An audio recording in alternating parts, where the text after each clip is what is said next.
बिस्मिल्लाहिर्रहमानिर्रहीम रब्बिश्रह ली सदरी वयस्सिर ली अमरी वहलुल उक़दतम मिन लिसानी यफ़क़हू क़ौली।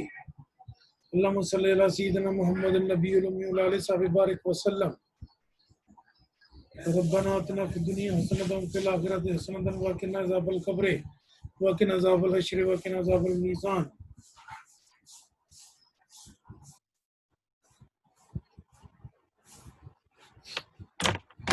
रिस्पेक्टेड स्टूडेंट, जैसा कि आप जानते हैं कि हमारे एग्जाम जो है वो इसी मंथ या नेक्स्ट यूनिवर्सिटी के ओपन होते ही शुरू हो जाएंगे, तो उसके लिए क्लासेस जो हैं ये ऑनलाइन जारी हैं। तो इसमें सबसे इम्पोर्टेंट चीज़ ये है कि आपके लेक्चर जो है जो मैं आपको डिलीवर कर रहा हूँ वो लेक्चर हमारे ऑनलाइन भी मौजूद हैं। उसके बाद यूनिवर्सिटी की वेबसाइट से उनका लिंक लेकर उनको वहाँ से डाउनलोड भी किया जा सकता है और उसके बाद जनाब वो आपकी सहूलत के लिए हर वक्त यूट्यूब पे भी मौजूद है। आज हमने डिस्कशन करनी है जो काइंड ऑफ जस्टिस के बारे में। एडमन लॉ 506 का टॉपिक है। तमाम सीआर साहब तमाम लोगों को फौरी तौर पे मुतला करें कि क्लास शुरू हो चुकी है, क्लास ज्वाइन करें, बगैर क्लास के अटेंडेंस नहीं होगी। लॉ क्या चीज़ होती है? लॉ के बारे में पहले लेक्चर में बता चुका हूँ कि all rules and regulation designed by some authority for the peaceful ongoing of society is called law and it is working with a coercive force। तो लॉ की दो साइडें हैं, एक इम्प्लीमेंटेशन ऑफ लॉ और एक उसके बाद जनाब फॉर्मेशन ऑफ लॉ। लॉ बनाना जो है वो पार्लियामेंट का काम है, सुप्रीम पावर का, और उसके बाद लॉ को इम्प्लीमेंट करना जुडिशरी का काम है, एडमिनिस्ट्रेशन की हेल्प की के साथ।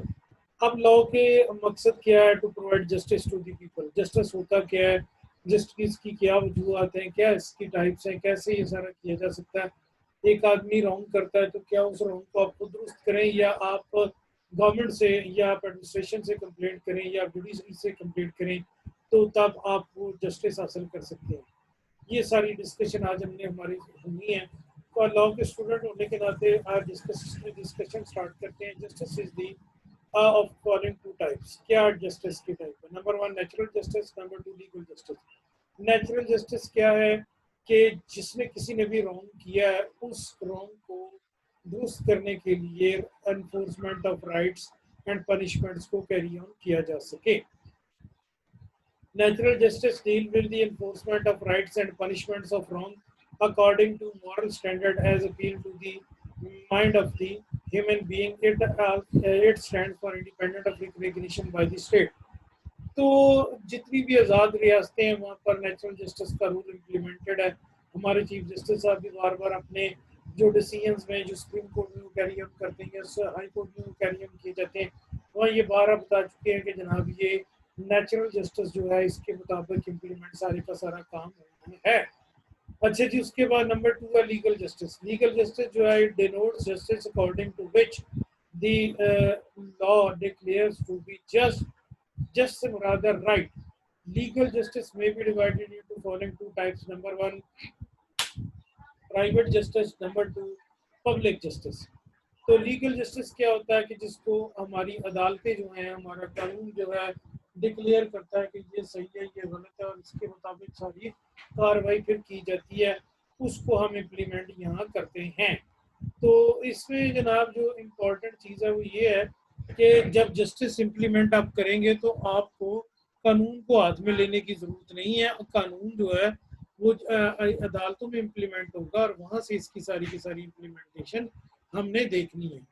अच्छा जी, इसके बाद लीगल जस्टिस की दो काइंड्स हैं। इस वक्त मैं यहाँ से बात कर रहा हूँ, यहाँ से आप देख रहे हैं कि लीगल जस्टिस की दो काइंड हैं। एक को हम कहते हैं प्राइवेट जस्टिस, एक को हम कहते हैं पब्लिक जस्टिस। अब इनके बारे में भी बात करते हैं। प्राइवेट और personal justice is what the person whose rights is violated wants from the counterparty। जो कुछ आप दूसरे शख्स से चाहते हैं जिसने आपकी वायलेशन की है, तो आप ये जो होगा आपका पर्सनल जस्टिस है। मसलन एक बंदे ने आपकी मोटरसाइकिल को नुकसान पहुंचाया है तो आप कहेंगे कि बाइक मेरी मरम्मत करवा के दी जाए या इसको मेक गुड द लॉस, ये नुकसान की तलाफी की जाए, तो ये प्राइवेट जस्टिस या पर्सनल जस्टिस होगा। पब्लिक जस्टिस क्या है कि जब कोई शख्स कम्युनिटी के खिलाफ कोई काम करता है तो फिर उसमें दोनों चीज़ें डिस्कस करती हैं, एक प्राइवेट जस्टिस और एक पब्लिक जस्टिस। इसको भी हम देखते हैं। पब्लिक और community justice is what A plaintiff demands and receive from the community through court if his counterparties have been denied by personal justice. Private justice is the object for which the public justice exists. तो आप तौर पे दूसरी सूरत हाल में हमने देखा कि जब किसी शख्स के राइट्स जो है वो वायलेट होते हैं तो वो अदालत से क्या चाहता है, इंसाफ के किस तरह के तकाजे पूरे करना चाहता है। तो इन चीज़ों को वो मद्देनजर रखते हुए फिर देखते हैं, ये सारे का सारा उसका पब्लिक जस्टिस है। पब्लिक जस्टिस कोर्ट के जरिए, और प्राइवेट जस्टिस आप जिस पार्टी ने आपका रॉन्ग किया है आप उससे क्या चाहते हैं ये। अच्छा, बाज़ औक़ात आप कोई लड़ाई झगड़े की ज़रूरत नहीं है, प्राइवेट जस्टिस जो है ये अदालत के जरिए भी आप इन्फोर्स कर सकते हैं कि जनाब मेरा ये लॉस हुआ है, इसको फलां पार्टी ने किया है तो इसको गुड किया जाए। काइंड्स ऑफ पब्लिक जस्टिस, इसकी क्या अक़साम है। पब्लिक जस्टिस की दो तरह की किस्में, एक सिविल जस्टिस, एक क्रिमिनल जस्टिस। अगर आपकी वायलेशन या जो रॉन्ग आपके साथ कमिट हुआ है वो सिविल नेचर का है तो सिविल कोर्ट इसके लिए आपको सिविल जस्टिस प्रोवाइड करेंगे। मतलब आपके ह्यूमन राइट्स वो वायलेट हुए हैं, कोई आपके पर्सनल राइट्स वो वायलेट हुए हैं, कोई प्रॉपर्टी से मुतल्लिका चीज़ों की वायलेशन है, कोई जनाब रूल गुड सेल की सेल परचेज की कोई वायलेशन है, कोई कंसाइनमेंट की वायलेशन है, कोई बेलमेंट की वायलेशन है, कोई जनाब इस तरह के और लॉ जो सिविल मैटर के हैं, मैरिज के हवाले से, लाइफ के हवाले से, सोशल लाइफ के हवाले से, इस तरह की अगर कोई वायलेशन है वो सारी की सारी सिविल जस्टिस में देखी जाती है। जब कोई शख्स क्राइम कमिट करता है तो फिर क्रिमिनल जस्टिस होता है। ये कॉग्नाइजेबल ऑफेंस होगा जिसे अदालतों की कॉग्नाइजेबल ऑफेंस डिक्लेयर करती है according to the criminal law. Criminal CRPC 1973 के तहत तो ये जितने भी क्राइम्स हैं उनकी सारी लिस्ट बयान कर दी गई है। वो रॉन्ग जो आप पर्सनल या किसी की प्रॉपर्टी के अगेंस्ट करते हैं और वो उनको क्राइम डिक्लेयर किया गया तो वो सारे के सारे क्रिमिनल जस्टिस के जरिए डील किए जाते हैं, उनको हम क्रिमिनल जस्टिस के जरिए देखते हैं। इसको भी आगे थोड़ा बढ़ाना होगा बात। अब हम देखते हैं कि दोनों में डिफरेंस क्या है, पॉइंट्स ऑफ डिफरेंस इसमें क्या है सिविल जस्टिस में और क्रिमिनल जस्टिस में। एक चीज़ यहाँ पर कुछ भी बात करने से पहले मैं आपको क्लियर कर दूँ, ये बड़ी इम्पोर्टेंट चीज़ होगी जो मैं आपके लिए बयान करने लगा हूँ यहाँ पर, कि आप जनाब क्या चाहते हैं। आप ये चाहते हैं कि हमें क्या, ये मैं आपके लिए कर रहा हूँ हाईलाइट, क्या क्रिमिनल जस्टिस और ये जो सिविल जस्टिस है ये आप out of the court settlement करेंगे? नहीं। क्या इसके लिए अदालत मौजूद है? यस। क्या इसके लिए अदालत मौजूद है? यस। क्या लॉ इसको सपोर्ट करता है? यस। क्या सिविल रॉन्ग काबिल गिरफ्त है अदालत के जरिए, कानून के जरिए? यस। क्या जनाब ये जो क्रिमिनल जस्टिस है ये अदालत के जरिए काबिल गिरफ्त है? यस। क्या इसके लिए कोई अलग से कानून मौजूद है? यस। क्या आपके इसके लिए अलग से कानून मौजूद है? यस। तो ये बात इसकी डिस्टिंक्शन में जाने से पहले हम क्लियर कर लें कि दोनों के लिए अलग-अलग कोड हैं। ये दोनों की जो डीलिंग या मामले हैं ये सारे के सारे कोर्ट के अंदर ही होने हैं। कोर्ट के अंदर इसका फैसला होना है। इनके लिए सेपरेट लॉ मौजूद है, सेपरेट कोर्ट्स मौजूद है। दोबारा देखिए, इसके लिए सिविल जस्टिस के लिए अलग अदालतें, क्रिमिनल जस्टिस के लिए अलग अदालतें। यस। सिविल जस्टिस के लिए अलग लॉ और क्रिमिनल जस्टिस के लिए अलग लॉ। अगर कोई ऐसी कॉग्नाइजेबल ऑफेंस हो तो सिविल लॉ को अदालत जो है वो किस में कन्वर्ट कर सकती है। सिविल जो केसेस हैं अदालत उनको किस में डिक्लेयर कर सकती है। अदालत उनको डिक्लेयर कर सकती है किस में जनाब, अदालत उनको डिक्लेयर कर सकती है इसमें कि जनाब ये सारे का सारा मामला क्राइम में देखा जाए, क्रिमिनल लॉ में देखा जाए। किसी क्रिमिनल लॉ को किसी क्रिमिनल केस को सिविल केस में तब्दील किया जा सकता है, ये अदालत की डिस्क्रिप्शन। ये सारी बातें यहाँ पर मद्देनजर रखी जानी चाहिए। सारी बातें यहाँ पर यहाँ क्लियर होनी चाहिए कि ये सिविल लॉ और ये क्रिमिनल लॉ है। ये सारा कुछ मैंने आपके लिए, आपको समझाने के लिए बता दिया कि क्या ये अलग से कानून था। जी अलग से कानून है। क्या ये कानून काबिल गिरफ्त है? जी बिल्कुल काबिल गिरफ्त है। क्या ये सारा कानून हमारे लिए हर एक ही कोर्ट में होगा? जी नहीं, ये अलग अलग कोर्ट में होगा। क्या जनाब ये सारा लॉ इम्प्लीमेंट हो सकता है? उस्मान तारक का कोई मसला है, इम्प्लीमेंट हो सकता है। अब हम पॉइंट डिफरेंस की तरफ चलें। Nature of wrong. रॉन्ग का मतलब गलती नहीं है, इससे मुराद है वायलेशन ऑफ राइट्स। जब किसी बंदे के लिए आप सिविल गलत काम करेंगे, उसके राइट की वायलेशन करेंगे, या अपनी ड्यूटी पूरी नहीं करेंगे, या अपनी ड्यूटी से इनहराफ करेंगे, ब्रीच इनहराफ करेंगे, तो आपने सिविल रॉन्ग कमिट किया। नंबर 2, अगर आप सोसाइटी के अगेंस्ट कोई काम कर रहे हैं, पब्लिक के अगेंस्ट कोई काम कर रहे हैं, तो आपने पब्लिक रॉन्ग कमिट किया। Public wrong, public private wrong एक बंदे के साथ, पब्लिक रॉन्ग पूरी सोसाइटी के साथ। नेचर क्या है? डिस्पेंस। इसकी तलाफी आपने पर्सन को करनी है और इसकी तलाफी आपने सोसाइटी को करनी, दोनों फर्क है। पहला क्या था? रॉन्ग, दूसरा नेचर। पहला नंबर पे हमने बात नोट की कि अगर आपने सोसाइटी के लिए कोई काम किया है तो वो आपका क्रिमिनल जस्टिस के तहत देखा जाएगा। अगर आपने किसी आदमी के साथ कोई रॉन्ग किया है पर्सनली, तो वो आपका प्राइवेट रॉन्ग में देखा जाएगा। इस वक्त मैं यहाँ पे पर्पस पे, मकसद क्या है इसका? मकसद है पार्टी कंसर्न को, जिसको नुकसान हुआ है, उसकी तलाफी करना।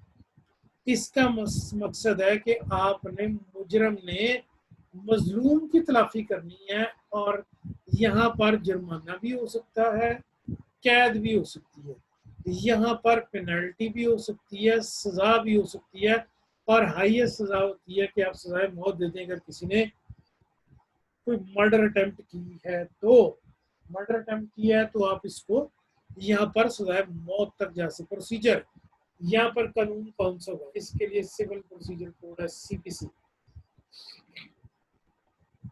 इसके लिए कौन सा कानून है? Criminal code, CrPC. दोबारा बता दूं, इसके लिए कौन सा कानून? सिविल प्रोसीजर आम, जिसको हम कहते हैं अदालती कानून, या सिविल लॉ जिसको कहा जाता है, आम सिविल लॉ। इसको कानून कहते हैं क्रिमिनल लॉ, सीआरपीसी। आगे जनाब इसके बाद नेचर ऑफ कोर्ट। कौन सी अदालत? आम दीवानी अदालत, आम दीवानी अदालत। इसके लिए कौन सी अदालत? Criminal court. कौन सी अदालत? आम दीवानी सिविल कोर्ट। दीवानी से मुराद है जिसमें रूटीन के सिविल मैटर आप लुक आफ्टर करते हैं और उनकी सारी की सारी प्रोसीजरल प्रोसेस कैरी होता है। और यहाँ पर कौन सी कोर्ट? Criminal, criminal court. यहाँ पर डॉक्यूमेंट्री एविडेंस के तहत सारे का सारा काम अमल में लाया जाएगा, और यहाँ पर शहादतों की बुनियाद, यहाँ पर आप डॉक्यूमेंट्री एविडेंस, गवाह ज़बानी पेश करेंगे। यहाँ पर सर्कमस्टेंशियल एविडेंस या गवाहों के बयान पे फैसला होगा।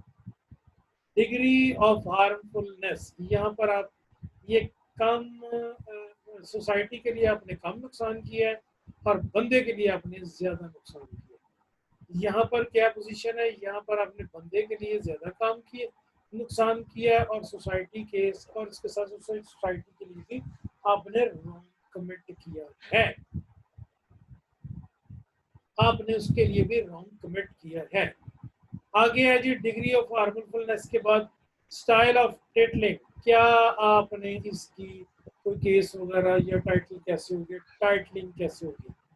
अच्छा, जिसका आवाज कैसे पड़ती है अदालत में? बशीर बनाम नजीर, ये आवाज पड़ती है दो बंदों के नाम। यहाँ पर कैसे होगा? यहाँ पर जो बंदे उसको बुलाया जाएगा, केस का टाइटल क्या होगा? सरकार बनाम बशीर, सरकार बनाम बशीर। यहाँ पर बशीर को अदालत के कानून के तहत सजा मिलनी है, और उसके बाद जनाब सारे का सारा मामला ऐसे देखा जाना है। तो इसको, इस सारे मामले में जब हम देखते हैं,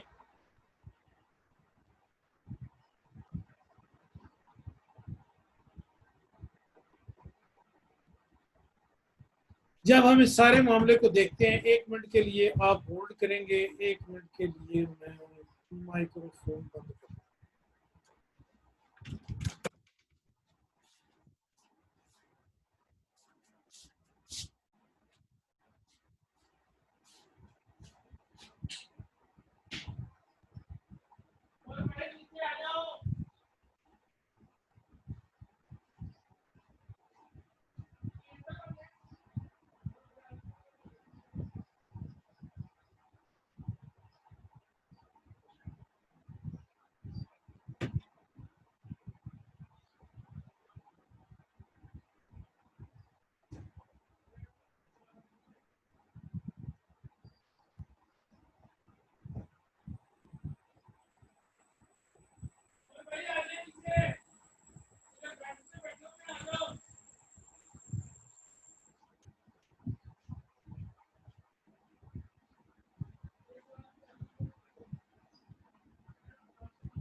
जी,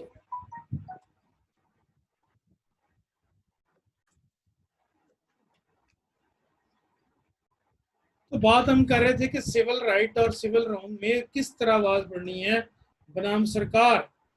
तो अदालत फिर ये देखेगी कि इसका जो जुर्म है वो पब्लिक नौयत का है।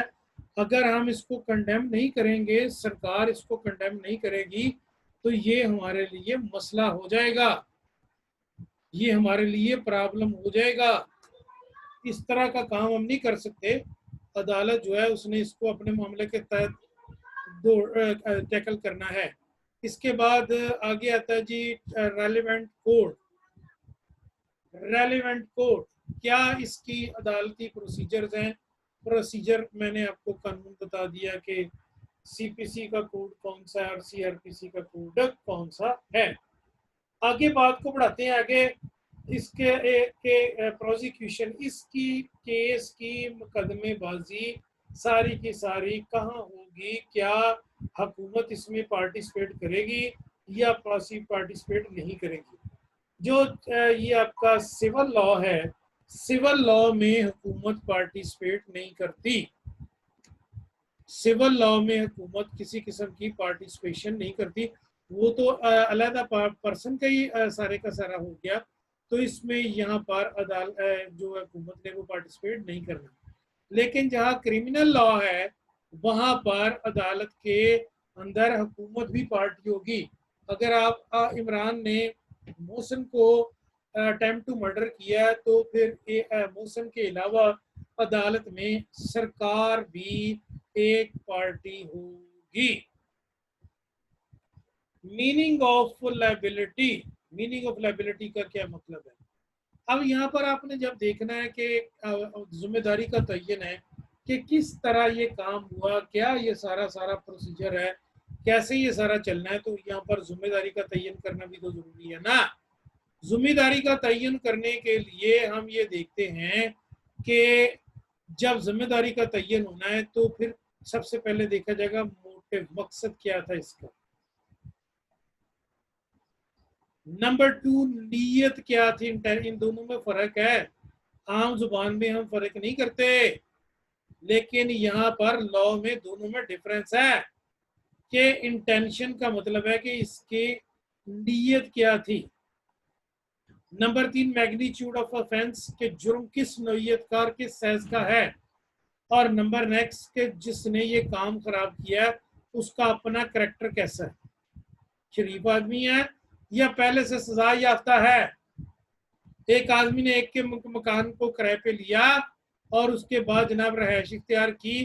पहले भी वो किराएदारों को तंग कर चुका है, मालिक मकानों को। अब उसने एक नया जो है वो किराया नहीं उसका पे कर रहा, तो फिर जब वो जो मालिक होगा, लैंडलॉर्ड, वो अदालत में जाएगा तो वहां उसका वकील ये बात बयान करेगा, सर जी ये है भाई इसी तरह का है, ये पहले भी यही काम करता रहा है, ये आपके लिए मैं कर रहा हूं समझाने के लिए। अदालत उसका साबका रिकॉर्ड जरूर ज़हन में रखेगी। अब जनाब जब ये सारी सूरत हाल इसके बाद आएगी तो फिर क्या सूरत हाल होगी जी? फिर अदालत ने ये देखना है कि इस सारे मामले में करैक्टर क्या है, कैसे है ये सारे का सारा काम, इसको आपने टाई अप कैसे किया। अब दूसरी तरफ आते हैं हम इसकी तरफ के, यहाँ पर अदालत ने जब कोई सजा देनी है तो क्या चीज देखनी है, क्या चीज मद्देनजर रखनी, ये मैं आपके लिए हाईलाइट कर रहा हूं। अच्छा जी, क्रिमिनल केसेस में जब किसी बंदे के खिलाफ प्रोसिक्यूशन शुरू होगी तो उस वक्त ये देखा जाएगा कि इस बंदे को जिसको आप सजा देने लगे हैं इसका मोटिव क्या था, मकसद क्या था, इसका मोटिव क्या था, मकसद क्या था। नंबर 2, इसकी इंटेंशन क्या थी, नीयत। एक बंदा बंदूक साफ कर रहा है, वहां से इसका मुखालिफ गुजरा तो उसने फायर कर दिया अचानक बंदूक से, उसे पता नहीं चला कौन था, वह कारतूस गन में मौजूद था, वो गुजरने वाला जख्मी हो गया। तो अदालत ने सबसे पहले ये देखना है कि भाई वाकई ये जानबूझकर इसने उस बंदे को इंजर किया है, जख्मी किया है, फटर किया है, या कि ये इसकी नीयत ऐसी नहीं थी। ये फैसला कोर्ट ने करना है, मैंने और आपने नहीं करना। मैग्नीट्यूड ऑफ ऑफेंस, जुर्म की नौइयत क्या है, जुर्म की नौइयत क्या है। और number next, character of offender के क्या मुलजम पहले भी सजा याफ्ता है। लॉ का कोई भी स्टूडेंट, कोई भी वकील, कोई भी लॉ जानने वाला, कोई भी लॉ पढ़ने वाला, पढ़ाने वाला out of the court judicial murder की हमायत नहीं कर सकता, ना करता है। अगर कोई बंदा पुलिस मुकाबले में इसी तरह जख्मी होता है या उसकी मौत वाक़ होती है तो स्टेट उसकी भी इंक्वायरी करवाती है कि क्या ये जानबूझकर मारा गया या ऐसे ही था। बतौर सिटीजन आपको गुस्सा आता है कि यार ये मुजरम है, इसने इस तरह डिकेटी की और ये सारा कुछ हुआ, तो आप इसको पुलिस मुकाबले में अगर पुलिस ने मारा है तो ठीक है। नहीं, बतौर लॉ लविंग पर्सन या इन एन इंडिपेंडेंट स्टेट अदालत को हक हासिल है किसी को भी सजा देने का, पुलिस को out of the court judicial murder करने की इजाजत नहीं है। तो इसीलिए यहाँ पर ये मैग्नीट्यूड ऑफेंस भी देखा जाएगा और करैक्टर ऑफ ऑफेंडर भी देखा जाएगा। आमतौर में ये देखने आया कि जो बंदे को सजा होती है या मुजरम होता है वो एक मरतबा, 2 मरतबा, 3 मरतबा के बाद बाज नहीं आता, वो बंदा बाज नहीं आता। जब वो बाज नहीं आता सजा से उसको मिल जाती है, वो सारे का सारा बाज नहीं आता। जब वो बाज नहीं आता तो फिर उसको क्या होता है, एक मरतबा सजा के साथ, जैसा कि आपने रावलपिंडी में चंद दिन पहले केस सुना, ईद से पहले था कि जनाब एक खानदान के 9 बंदे जो हैं वो उस दूसरी पार्टी ने मार दिए और वो कोर्ट से इंटरम बेल के ऊपर थे। हर बंदा पुलिस को और कोर्ट को गालियां निकाल रहा था कि देखिए जी अदालत ने छोड़ दिया, अदालत ने छोड़ दिया। अदालत ने नहीं छोड़ा। अदालत जब किसी बंदे को इंटरम बेल देती है तो उसका मतलब ये नहीं कि जज ये कहता है कि बाहर जाकर उसे मर्डर कर दे, वो और मर्डर 4-6 कर दे, नहीं, ये तो इंटेंशन है। अब जब हम थोड़ा सा इन्वेस्टिगेशन करने के लिए गए इस पे, ये देखा हमने, ये मीडिया में ये बात आई, तो हुआ ये कि जिस घर के 9 बंदे मरे हैं, हमदर्दी हमारी उसके साथ ही है, तो उस घराने ने दूसरे शख्स की बीवी और उसके बेटे की माँ को मर्डर किया था घर में। अब वो बंदा तो शायद बीवी के बगैर तो गुजारा कर ले, लेकिन जिसकी माँ मरी थी वो लड़का पागल हो गया और उसने दूसरी फरीक की लड़कियां, लड़के, बच्चे, बच्चियां, माँ पे वो सारा टब्बर मार दिया। तो इंटेंशन भी तो देखी जाएगी ना कि किस किस्म का आपने क्राइम किया है। तो मैग्नीट्यूड ऑफ ऑफेंस भी देखा जाएगा।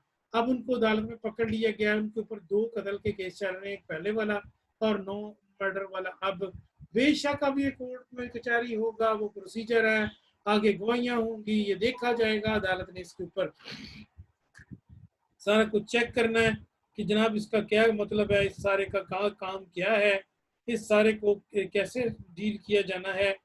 अच्छा जी, इस सारे मामले को कैसे हमने देखना है, क्या सारी सूरत हाल है, ये मामला इस वक्त काबिले कबूल हमारे लिए नहीं है। इसको आपने अपने तौर पे चेक करना है। तो अदालत सारे मामले को अपने तौर पे देखेगी। फिर उसके बाद आता है हु मेक्स द लॉ। बड़ी क्लियर बात मैंने आपके साथ की कि दोनों को फर्क कर लीजिए। यहाँ दोबारा चलते हैं, बड़ी तफसील से आपको समझाया।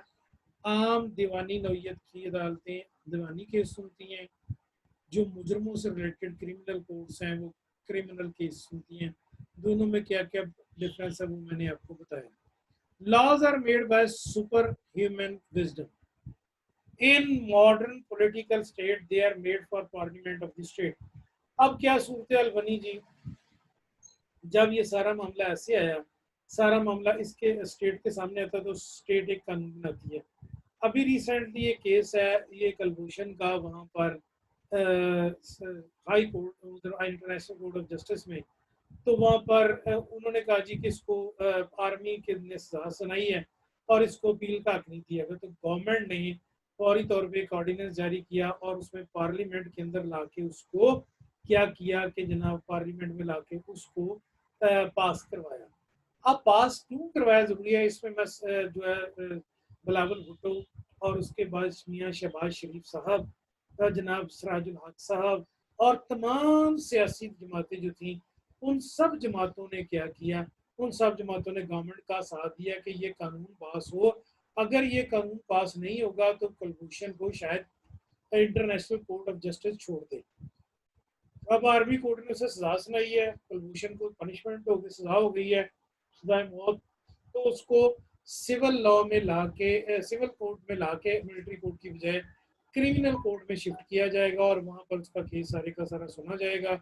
उस सारे मामले को हम इस तरह टैकल करेंगे। ये कानून बनाने के लिए पार्लियामेंट मौजूद है। बेशक बाद सियासतदानों के जिस तरह के मर्जी इख्तलाफात हों, लेकिन चूंकि उस वक्त मुल्क की सालमियत का सवाल था तो सब सियासतदानों को ये बात अल्लाह ने समझाई या खुद वो समझने में ये कामयाब हुए कि यार हमारा मसला खराब हो जाएगा। What is parliament? पार्लियामेंट 2 हिस्सों पे मुश्तमिल है। एक को हम कहते हैं नेशनल असेंबली, एक को हम सेनेट और प्रेसिडेंट कहते हैं। प्रेसिडेंट जो है वो मुल्क का सरबराह होता है स्टेट का, तो गवर्नमेंट का सरबराह प्राइम मिनिस्टर होता है। Supreme legislative body of the country, इसको नेशनल असेंबली और सेनेट और प्रेसिडेंट के साथ देखा जाता है। Supreme advantages of law. Supreme advantage of law is peace and harmony. मकसद क्या है कानून का कि मुल्क में हम आंगी रहे, हम आंगी हारमोनी और अमन और सुकून रहे, अमन सुकून रहे, हारमोनी रहे, पीस रहे, और उसके बाद किसी किस्म का आपस में लड़ाई झगड़ा ना हो। अगर लड़ाई झगड़ा मुल्क में शुरू हो जाएगा तो फिर गुजारा नहीं हो पाएगा। जस्टिस का मतलब है कि law govern both rules and rulers. तो जो कानून आपने बनाया उसका इतलाक अवामुन नास पे भी होना है और उसका इतलाक जनाब आम लोगों पे भी होना है और हुक्मरानों पे भी होना है। दोनों में कोई डिफरेंस नहीं है। दोनों के लिए ये कानून एक जैसा होगा, इसके ऊपर अमल दरामद करना ज़रूरी है।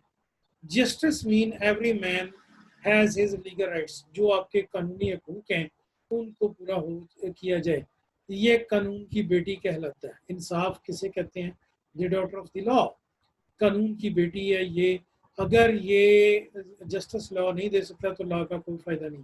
अगर आप समझते हैं कि एक बंदे को किसी ने नुकसान पहुंचाया या उसकी प्रॉपर्टी को नुकसान पहुंचाया, तो कतई नजर इसके कि वो कौन है कौन नहीं है, क्या लॉ के अंदर फ्लॉज था, क्या लॉ के अंदर खामियां थी, उस शख्स की सारी मालूमात जो हैं उसको उन तमाम मालूमात के तहत उन तमाम प्रोसेस से गुजारने के बाद उसको उसी तरह पनिशमेंट मिलनी है जिस तरह उसको पनिशमेंट मिलती है।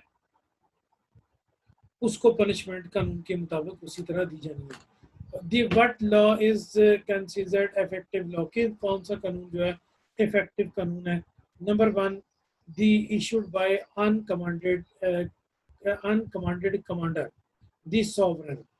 कुछ कानून ऐसे हैं जो अल्लाह ताला ने बनाए।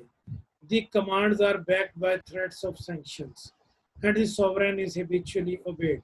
तो इसमें हम ये चीज़ देखते हैं कि भाई जब अपने कानून को लागू करना है, कानून का आपने अमल दरामद करना है, कानून आप के इसको इम्प्लीमेंट करें, तो ये तीनों ज़ाब्ते अपने पूरे करने ज़रूरी है। थोड़ा टाइम बाकी है।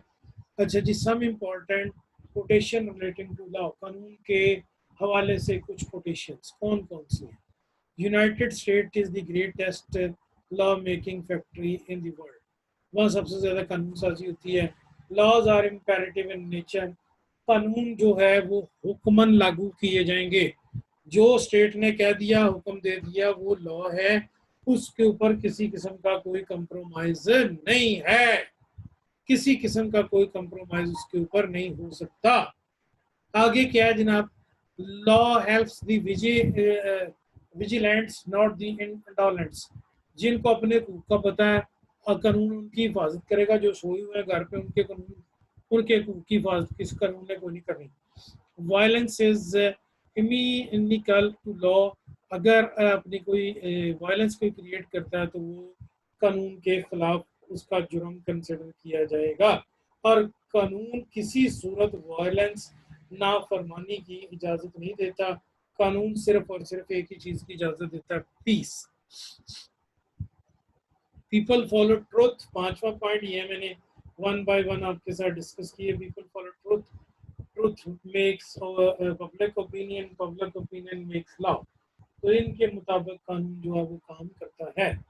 इस सारे मामले को हम देखते हैं। कानून में बाज़ औक़ात जो मुजरम उसकी पेचीदगी का फ़ायदा उठाकर गायब हो जाते हैं, तो आप अदालतों को और वकला को और उसके बाद जनाब दूसरे लोगों को गालियाँ निकालनी शुरू कर देते हैं। कहते हैं नहीं जी, अदालतों पे एतबार ही कोई नहीं, फलाना जी। ये इस तरह नहीं होता। जिसने इन्वेस्टिगेशन की है वो पुलिस है, और करप्शन पुलिस में है, करप्शन पुलिस में है। जुडिशरी में भी हो सकता है कुछ लोग इस तरह के हों, लेकिन आम तौर पे जब फैक्ट्स पेश किए जाएं तो मुखालिफ वकील जो है वो देड़ के रख देता है। अगर अदालत उसके फैक्ट्स को इग्नोर करेगी, हाथ की जुबान नहीं आपने इस्तेमाल करनी, जैसा कि अक्सर वकला करते हैं कि जनाब हाथ की जुबान इस्तेमाल कर लड़ाई जान डांग छोटा नहीं। एडवांटेजेस ऑफ लॉ क्या है ये? एडवांटेजेस यूनिफॉर्मिटी, हर एक के लिए बराबरी, एंड सर्टेनिटी, हर एक के ऊपर कानून लागू होगा। The first of the advantages that is the law imports uniformity and certainty to the administration of justice. कानून हर एक के ऊपर एक जैसा इतलाक होगा। यूनिफॉर्मिटी, ईवननेस, बराबर। कभी आपने बिल्कुल बराबर चादर की तय लगी हुई देखी है जिसमें कोई सलवट नहीं होती? इसको यूनिफॉर्मिटी कहते हैं। बिल्कुल बराबर सड़क, जब आप उस पर मूव करते हैं तो उसमें पानी का ग्लास गाड़ी में पड़ा हो तो वो नहीं गिरता। सर्टेनिटी, इसके ऊपर अमल दरामद, इसके ऊपर अमल दरामद, यकीनीपन। जो अदालत का फैसला होगा उसको माना जाएगा। नवाज शरीफ की तरह नहीं, या मियां जरदारी की तरह नहीं, या जनाब इमरान खान की तरह नहीं, या और लॉ ऑफेंडर्स की तरह नहीं करें कि नहीं ये अदालत अब यहाँ पर ज्यादती कर रही है। अदालत कोई ज्यादती नहीं कर रही, अदालत के फैसले की तामील होनी जरूरी है। तो अदालत के फैसले में पिछले दिनों मोहतरमा मरियम नवाज ने एक जज को गलत फिल्म दिखाई के मामले में उनके वर्कर ने ब्लैकमेल किया। उसमें मोहतरम मरियम नवाज ने और उसके बाद खान अब्बासी साहब ने और उसके बाद जनाब मोहतरम शहबाज शरीफ साहब ने एक प्रेस कॉन्फ्रेंस भी की कि ये जज इस तरह की फिल्में देखता है। तो जज ने दो फैसले दिए हुए थे, एक इनके हिमायत में था, एक इनके खिलाफ था। तो जितने भी सीनियर लोग थे उन्होंने मोहतरम मरियम नवाज को समझाया कि आप किसी को इस तरह ब्लैकमेल नहीं कर सकते, लेकिन उस औरत के दिमाग में वो बात नहीं आई। तो मियाँ शहबाज शरीफ और मोहतरम खान अब्बासी साहब जो साबिक वज़ीर आज़म पाकिस्तान है वो अलहदा हो गया और उन्होंने कहा जी हम इस केस की इस तरह सपोर्ट नहीं कर सकते। तो उस जज को भी सुप्रीम कोर्ट ने बरतरफ किया। जब बरतरफ किया तो ये जनाब बहुत सारे लीग जो थी और पीपल पार्टी वाले शादियां बजाने लगे कि देखें जी गवर्नमेंट के खिलाफ फैसला आ गया। तो अब इसके खिलाफ नवाज शरीफ को रिहा किया जाए, रिट की जाए। उस जज के दो फैसले थे, एक फैसला था कि नवाज शरीफ को सजा हुई थी, एक में बरी हुए थे हकायक के मुताबिक। अब जब वो ये सारी फैसले हुए थे, तो अब जब इन्होंने देखा कि भाई अगर इसके फैसले कलअदम होते हैं तो दोनों होंगे, जिसमें बरी हुआ उसमें सजा हो जाएगी, जिसमें सजा हुई उसमें बरी हो जाएगा। तो चुप करके बिल्कुल पानी की झग की तरह बैठ गए। अब ये लॉ जो होता है, ये लॉ ने अपना रास्ता शुरे की तरह खुद बनाना है। Number 2, equality and impartiality. अगर वजीर आजम की बहन ने चोरी किया तो उसे भी पेश होना पड़ेगा, अगर वजीर आजम ने चोरी किया तो उसको भी पेश होना पड़ेगा, अगर जनाब प्राइम मिनिस्टर ने चोरी किया तो उसको भी पेश होना पड़ेगा। कोई बंदा इससे बरी जुमा नहीं है, ना कोई बंदा लाख को चकमा दे सकता। नो नो नो नो, गैर जानबदारी, गैर जानबदारी। इसलिए कानून की जो वो देवी है उसकी आंखों में यूनान में एथेंस में पट्टी बंधी हुई है कि जनाब ये, आप बेशक इंडियन फिल्मों में देखते हैं कि लॉ जो है वो बिल्कुल ब्लाइंड है, उसने नहीं देखना मेरे आगे कौन है। प्रोटेक्शन फ्रॉम एरर्स, गलतियों से तहफ़्फ़ुज़ हासिल होता है कानून को, और कानून जो फैसला करता है वो